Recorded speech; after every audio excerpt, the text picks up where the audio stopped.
There is no manipulation of size in this video. This painting is enormous.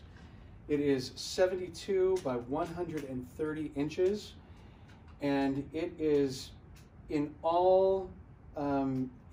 all description, monumental, by subject, by size, and even by the artist who did it, whose name you probably won't recognize off the top of your head, Emanuel Leutze, but you know his work.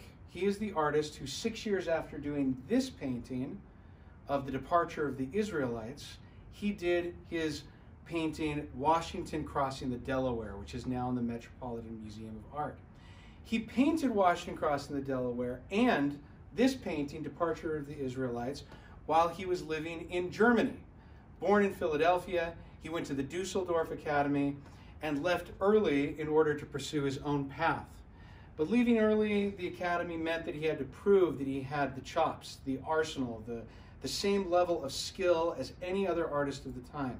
So he went on his own grand tour, traveling through Europe and Italy, and upon returning to Dusseldorf and setting up his own studio, he painted this monumental scene of imagined Egyptian architecture, including the pyramids, and all of the Israelites as they leave these buildings out into the wilderness.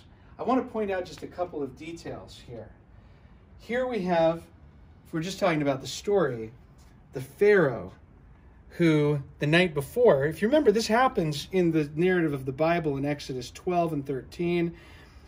This happens the day after the firstborn of the Egyptians have been killed, and the children of the Israelites who put lamb's blood on the lintel and two side posts, the angels of death passed over their doorstops and sparing their children.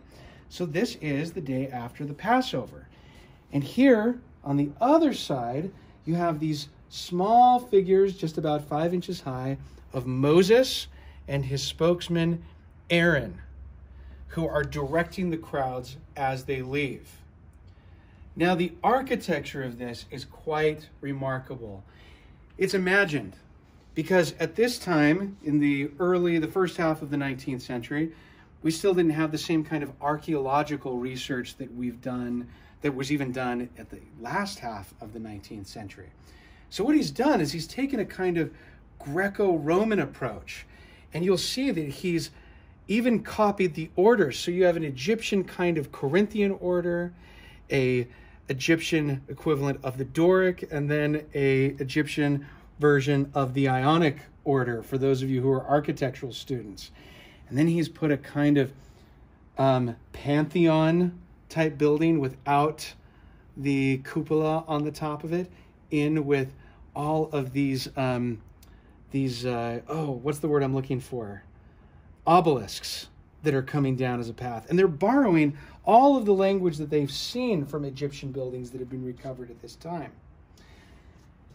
It is hard to understate how important Emanuel Leutze was to the development of American art, even though we don't think of him as much today as we do of other artists. But he was a corridor between America and the United States. If you have to remember, America didn't have, in the third quarter of the 19th century, the kinds of institutions that would train artists. So they would often go to France or Germany to study, and occasionally England, but more to France and Germany. And in Munich, where Emanuel Leutze was a professor, he taught some of the artists that we know even better than him: Albert Bierstadt, Enoch Wood Perry, Frank Duveneck, Whistler, James McNeill Whistler.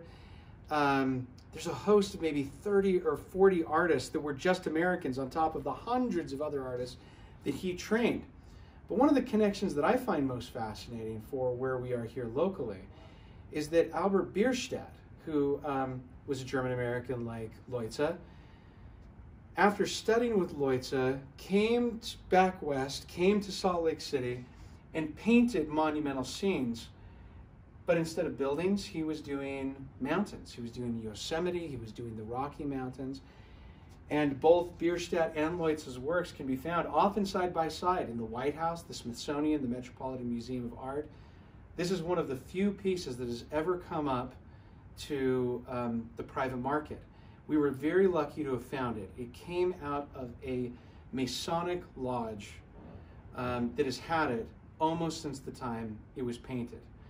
We don't have a destination for it yet, but while it's on view here, we are thrilled to have what is perhaps the most important painting that we've ever had here at the gallery.